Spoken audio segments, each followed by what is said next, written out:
Ivermectin tidak disyorkan untuk rawatan COVID-19.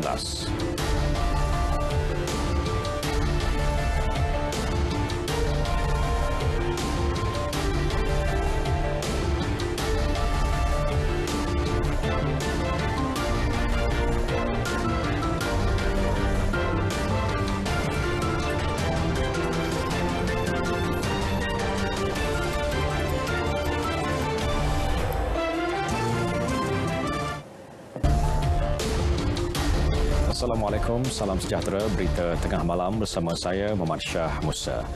Yang di-Pertuan Agong Al-Sultan Abdullah Rayatuddin Al-Mustafa Billah Shah berkenan menamatkan proklamasi darurat bagi Sarawak yang bukan kuasa sejak 2 Ogos lalu. Pemangku Datuk Pengelola Bijaya Diraja Istana Negara, Datuk Azwan Effendi Zairak Ithnaini menerusi satu kenyataan berkata, berkenan Sri Paduka terhadap penamatan itu selaras perkara 40 dan 40/1A Perlembagaan Persekutuan. Berdasarkan Seksyen 2 Ordinan Darurat Kuasa-Kuasa Perlu Sarawak 2021, proklamasi darurat boleh ditamatkan lebih awal oleh Sri Paduka Baginda setelah berunding dengan Yang di-Pertua Negeri Sarawak Tun Pehin Sri Abdul Taib Mahmud. Penamatan proklamasi darurat secara tidak langsung akan memberi laluan kepada Pilihan Raya Negeri Sarawak ke-12 setelah tempoh mandat Kerajaan Negeri Sarawak tamat 6 Jun lepas. Al-Sultan Abdullah memberi perkenan selepas menerima menghadap Tun Pehin Sri Abdul Taib Mahmud di Istana Negara bagi menyampaikan hasrat agar proklamasi darurat di Sarawak ditamatkan. Hari ini, Sri Paduka berkenan menerima menghadap Perdana Menteri Datuk Seri Ismail Sabri Yaakob untuk mesyuarat Perah Kabinet Istana Negara dan beri sembah nasihat berhubung penamatan darurat itu. Semalam, Al-Sultan Abdullah menerima menghadap Peguam Negara Tan Sri Idrus Harun bersama Ketua Polisi Negara Datuk Seri Akhil Sani Abdullah Sani, Ketua Pengarah Kesihatan Tan Sri Dr. Hisham Abdullah, Pengerusi Suruhanjaya Pilihan Raya Datuk Abdul Ghani Saleh dan Ketua Pengarah Majlis Keselamatan Negara Datuk Rozi Masad menyembah taklimat berhubung perkara sama. Pemimpin Sarawak menyambut baik penamatan proklamasi darurat yang membolehkan pilihan raya negeri diadakan. Menteri Pelancongan, Kesenian dan Kebudayaan Datuk Seri Abdul Karim Rahman Hamzah menyatakan rakyat Sarawak sudah bersedia menentukan mandat negeri. Apa yang akan berlaku adalah Suruhanjaya Pilihan Raya akan mengadakan mesyuarat secepat mungkin untuk menentukan dan memaklumkan bahawa pilihan raya negeri akan diadakan. Beliau percaya Suruhanjaya Pilihan Raya akan menetapkan prosedur standard pilihan raya negeri seperti mana PRU Dun Melaka yang akan menghadapi pilihan raya 20 November ini. Datuk Abdul Karim ditemui pemberita RTM di kediamannya di Kuching. Jasad Timbalan Ketua Menteri Sarawak Mendiang Tan Sri Dr. James Jemut Masing selamat disemadikan di Nirvana Memorial Park Siniawan Kuching kira-kira pukul 3 petang. Upacara pengebumian dibuat selepas perkhidmatan terakhir selesai kira-kira pukul 2 petang. Ketua Menteri Datuk Patinggi Abang Johari Tun Openg bersama isteri Datuk Amar Jumaani Tun Tuanku Bujang turut memberi perkhidmatan terakhir selain barisan Menteri-Menteri Kabinet Negeri. Upacara pengebumian dimulakan dengan ucapan daripada Ketua Wanita Parti Rakyat Sarawak PRS Datuk Seri Doris Sofia Brody diikuti dengan tayangan video khas Journey of Life of the late Tan Sri Dr. James Jemut Masing dan disusuli eulogi daripada anak-anak mendiang. Mendiang Tan Sri Dr. James yang merupakan Presiden PRS dimasukkan ke unit rawatan rapi Hospital Umum Sarawak pada September lalu sebelum menghembuskan nafas terakhir semasa menerima rawatan di Pusat Perubatan Normah di Kuching kira-kira pukul 7.05 pagi Ahad lalu. Mendiang meninggalkan isteri Puan Sri Corin, 4 orang anak perempuan, seorang anak lelaki dan 2 orang cucu. 10,200 unit rumah keluarga Malaysia Angkatan Tentera RKMAT dan kuartus Polis Diraja Malaysia PDRM akan dibina di seluruh negara menerusi rancangan Malaysia ke-12 RMK-12. Perdana Menteri Datuk Seri Ismail Sabri Yaakob berkata, daripada jumlah itu 8,852 unit khusus untuk anggota Angkatan Tentera Malaysia ATM bagi perancangan 5 tahun. 1,509 unit RKMAT dalam proses pembinaan manakala 7,343 unit dalam proses perolehan. Menurut Perdana Menteri, perasmian 2,000 unit RKMAT ini memenuhi 85% keperluan anggota ATM di Lembah Kelang. fasa pertama seramai 500 keluarga. Maknanya sebelum akhir Disember 2,000 keluarga per unit 3 bilik. Dan LTAT selaku pemaju ni bermurah hati untuk menyediakan perabot dan sebagainya lah. Maknanya mereka just boleh masuk saja. Masuk saja dan semuanya dah ada. Jadi ini sebahagian daripada projek jangka panjang untuk menyelesaikan isu perumahan di kalangan anggota tentera. Kesemua 2,000 unit berkenaan mempunyai 3 bilik dengan keluasan 850 kaki persegi dilengkapi perabot untuk anggota tentera darat terdiri daripada pelbagai pangkat. Projek tersebut turut dilengkapi perkakas elektrik dan fasiliti riadah serta sosial seperti Dewan Serbaguna, gimnasium, surau dan unit kedai. Pembinaan rumah itu akan berterusan sehingga akhir Disember ini. Kementerian Kesihatan tidak mengesyorkan penggunaan ivermectin untuk dimasukkan ke dalam garis panduan rawatan COVID-19 kerana ivermectin tidak mengurangkan risiko penyakit tahap teruk. Dalam pernyataan media, Ketua Pengarah Kesihatan Tan Sri Dr. Hisham Abdullah memberitahu KKM menyarankan agar ivermectin hanya digunakan dalam kajian klinikal dengan pemantauan.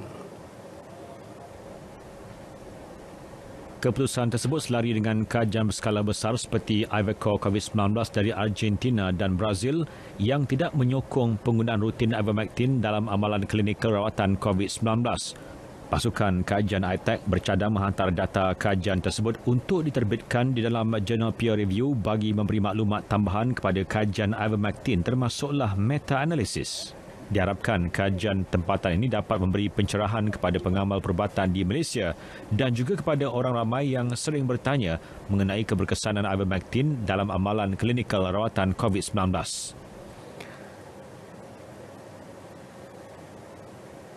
Kepercayaan dan keyakinan pelbagai pihak menjadi asas kepada kejayaan program imunisasi COVID-19 kebangsaan PICK yang menyaksikan lebih 25 juta penduduk negara ini sudah divaksinasi bermula sejak akhir Februari lalu. Menurut Menteri Kesihatan Kari Jamaluddin, pengalaman mengendalikan program vaksinasi terbesar negara sangat mencabar serta memerlukan kepercayaan antara satu sama lain dalam pelaksanaannya.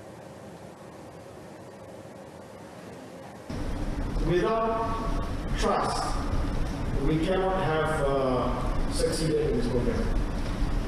We did this sewaktu government, not just in Malaysia, but all around the world, had trust deficit.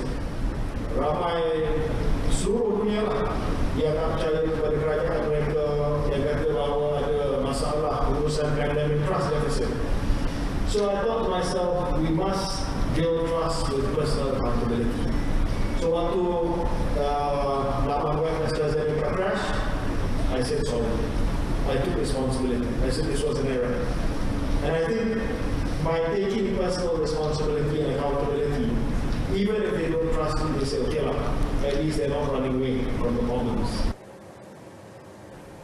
Beliau berkata demikian semasa Majlis Perkongsian Strategik Program Imunisasi COVID-19 Kebangsaan PICK yang turut disertai Menteri Sains, Teknologi dan Inovasi Datuk Seri Dr. Adham Baba di Putrajaya.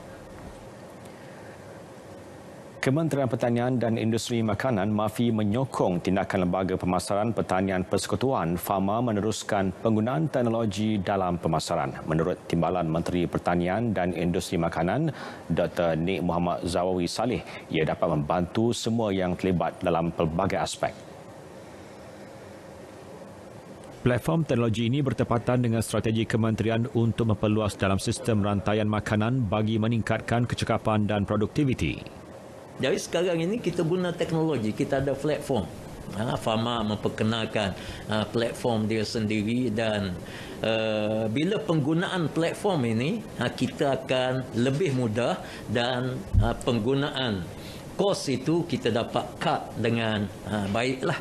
Dan ini adalah sistem yang sangat baik dan alhamdulillah FAMA menerajui perkara yang seumpama ini.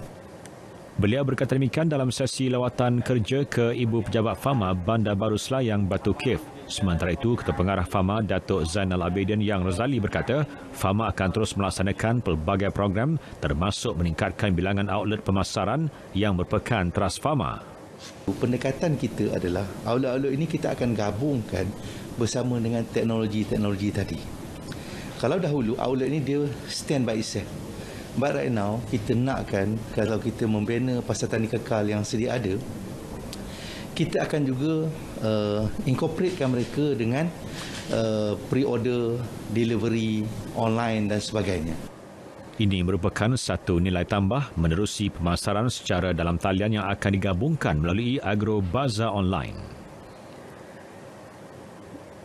Dalam peritu, usaha memperkasa dan melonjak penggunaan teknologi digital dalam kalangan ahli peladang, Lembaga Pertubuhan Peladang LPP kini menyalurkan inisiatif kemudahan 3 dalam 1 kepada ahli peladang yang mempunyai kad pintar keluarga peladang Peladang I. Ketua Pengarah LPP, Dato' Azulita Salim berkata kerajaan telah memperuntuk RM5 juta menerusi bajet 2022 untuk manfaat ahli peladang melalui Peladang I. Antara manfaat yang diperoleh daripada Peladang I adalah RM5,000 untuk kematian akibat kemalangan atau hilang upaya kekal. Selain itu, ia juga dijadikan sebagai kad identiti keahlian yang berkonsepkan transaksi perbankan moden. Dalam bajet 2022, kita juga baru saja mendapat sokongan daripada kerajaan pusat dengan mendapat kelulusan sebanyak 5 juta untuk kita berikan manfaat ini kepada semua peladang-peladang melalui smart card ataupun kad pintar keluarga peladang, iaitu Peladang I kita ni. Beliau berkata demikian pada majlis prapelancaran program Dari Dapur Peladang Kita Masak Apa Tu di Kuala Pilah. LPP bakal menerbitkan sebuah buku himpunan resepi Dari Dapur Peladang Nita yang akan dilancarkan semasa program Simposium Peladang Nita sempena Hari Peladang, Penternak dan Nelayan Kebangsaan 2021 pada 23 Disember nanti. Skim pembiayaan informal SPIN atau skim pembiayaan tanpa caj diperkenal bagi membantu usahawan memulakan perniagaan mikro. Inisiatif Kementerian Pembangunan Usahawan dan Koperasi melalui agensinya Tekun Nasional turut memberi manfaat kepada usahawan yang tidak mempunyai lesen perniagaan. Menterinya Tan Sri Nur Omar berkata jumlah pinjaman maksimum RM10,000.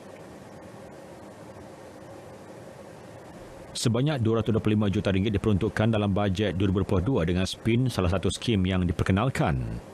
Artinya termasuk juga mana-mana usahawan yang tidak ada lesen perniagaan, tidak ada SSM, yang tidak ada lesen daripada pihak berkuasa tempatan, berniaga di bawah pokok dan sebagainya, mereka ini juga akan layak untuk dapat permohonan pinjaman, tetapi maksimum hanya RM10,000. Yang ini kita dah setuju, dan yang ini kita bagi free interest. Yang informal ini kita harap daripada dia berniaga bawah pokok, berniaga bawah payung, mungkin dia akan dapat memajukan perniagaan mereka. Beliau melancarkan program pembangunan usahawan Summerfield Anjuran Hybrid Allied Dairy Company Sdn Bhd HADC bersama Ayasan Bak Group Sdn Bhd di Serendah, Selangor. 16 kawasan panas atau hotspot dikenal pasti Polis Melaka pada PRU Don Melaka. Ketuanya Dato' Abdul Majid Muhammad Ali berkata daerah Melaka Tengah antara yang menjadi tumpuan dengan 8 kawasan panas. Polis akan menggunakan dron bagi memantau ke semua kawasan berkenaan sebagai langkah keselamatan dan ketenteraman awam. Selain itu, dibantu 2 unit pasukan pencegahan rusuhan dan 2 unit pasukan simpanan persekutuan. Apa yang kita masukkan hotspot itu, kemungkinan di kawasan itu menjadi tumpuan satu, dan apabila ada pertandingan, mungkin pertandingan pelbagai-bagai penjuru yang mana mempunyai pecahan penyokong lah. Nombor satu, yang kita katakan hotspot itu, kawasan itu menjadi tumpuan. Yang kedua, kita menjangkakan kawasan-kawasan ini dia punya pertandingan itu lebih pada 2 penjuru lah. Yang tu kita akan buat penilaian yang dikatakan yang kita jangkakan 16 kawasan tu lebih kepada 2 penjuru lah.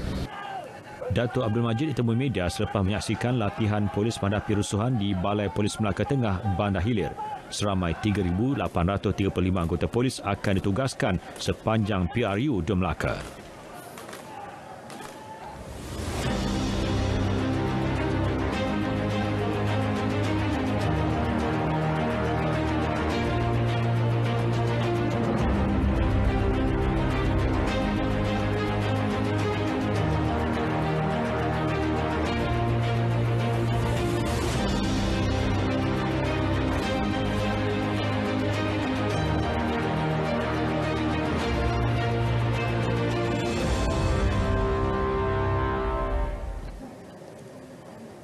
perkembangan banjir di Kedah. Setakat petang tadi, jumlah penduduk yang dipindahkan berkurangan menjadikan 10 pusat pemindahan sementara PPS masih beroperasi yang melibatkan 192 keluarga daripada 706 penduduk terjejas banjir. Sekretariat Jawatankuasa Pengurusan Bencana Negeri Kedah memaklumkan 2 PPS di Baling iaitu PPS di SK Siong dan SK Tunku Putra telah ditutup pada pukul 2 petang. Manakala 2 daerah iaitu Kota Star dan Kubang Pasu mencatat penurunan. Di Kota Star, 166 penduduk terjejas melibatkan 51 keluarga. Manakala Kubang Pasu, 117 orang daripada 30 keluarga. Sementara itu, daerah Pendang mencatatkan pengurangan jumlah penduduk yang ditempatkan di 2 PPS iaitu 292 orang.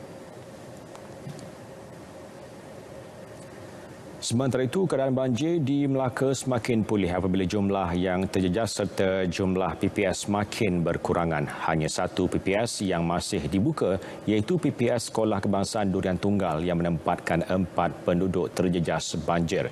Menurut Sekretariat Jawatankuasa Pengurusan Bencana Negeri Melaka, semua penduduk terjejas banjir di 2 PPS iaitu PPS SJKC Sinwah dan PPS Dewan Jabrun Durian Tunggal dalam proses pendaftaran keluar. Antara kawasan terjejas banjir di Melaka ialah Kampung Padang Keladi, Bukit Balai Durian Tunggal, Kampung Bukit Tambun, Pekan Durian Tunggal, Taman Murai Jaya dan Kampung Padang Kerbau.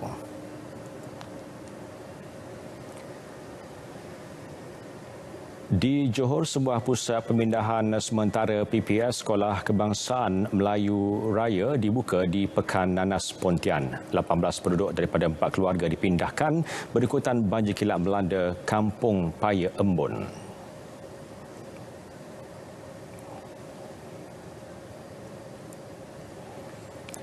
Seorang remaja orang kurang upaya OKU ditemukan lemas selepas dihanyutkan arus ketika mandi bersama 3 lagi rakannya dan adiknya di Sungai Cukai, Kemaman, Terengganu. Mangsa Muhammad Arif Dana Anwar, 13 tahun, seorang OKU ditemukan di dasar sungai berkenaan pada kedalaman 3 meter oleh pasukan mencari dan menyelamat jam 5.28 petang di lokasi terakhir mangsa dilihat. Pendidikan khas di sebuah sekolah menengah dikatakan pergi ke sungai yang terletak 600 meter dari rumahnya di Kampung Bukit Kuang. Mangsa yang sedang mandi telah dihanyutkan arus sungai sebelum rakannya meminta pertolongan orang ramai. Menurut ibu mangsa, Rosliza Malik, 45 tahun, ketika kejadian dia dan suaminya berada di Bandar Cukai sebelum anak lelakinya memaklumkan kejadian itu.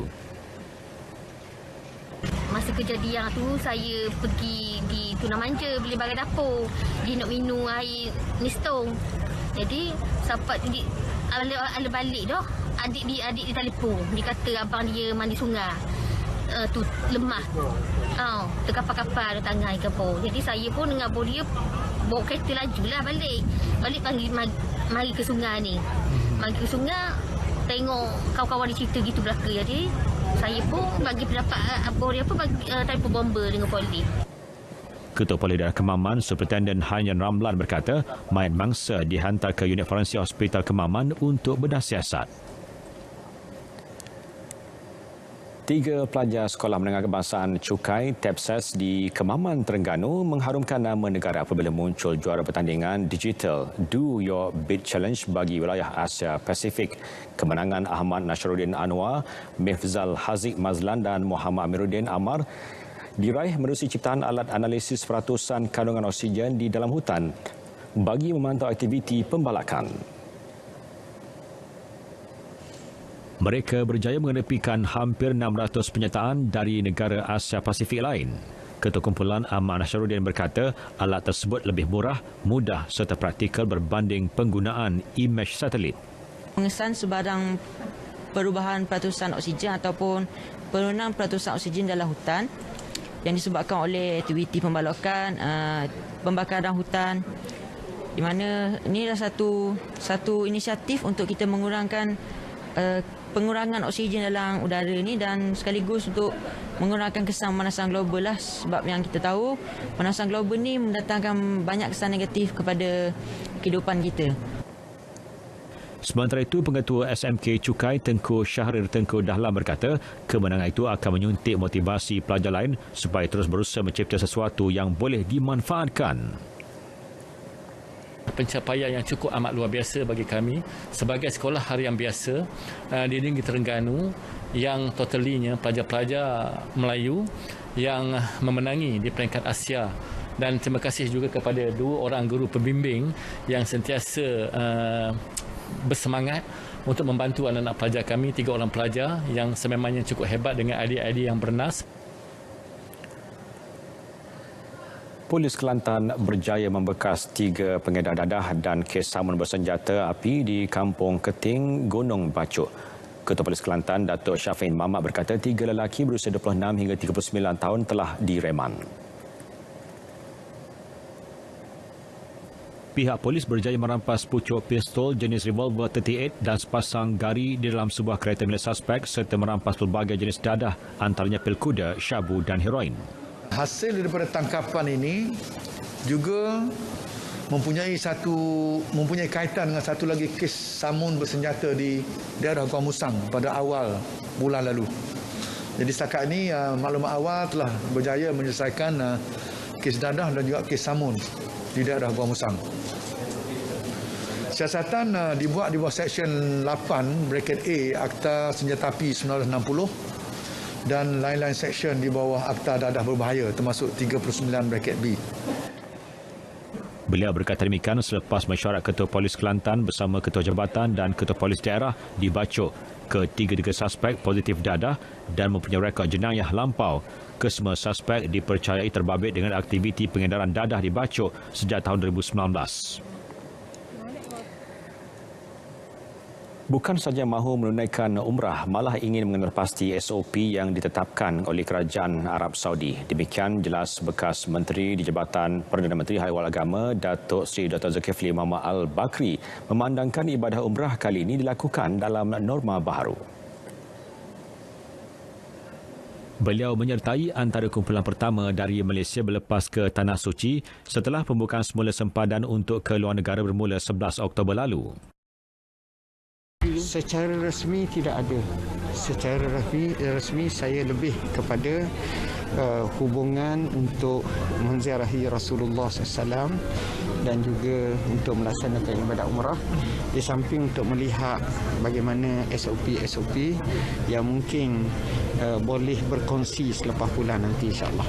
Mungkin kami akan masukkan dalam Facebook ataupun dalam alaman web kami untuk melihat situasi terkini apa yang berlaku di Arab Saudi khususnya dalam melaksanakan ibadat umrah dan juga solat di Masjidil Haram dan Masjidil Nabawi. Beliau berkata demikian sebelum berangkat ke Tanah Suci di KLIA. Datuk Seri Dr. Zulkifli akan menunaikan ibadah umrah sehingga 15 November depan bersama jemaah negara ini.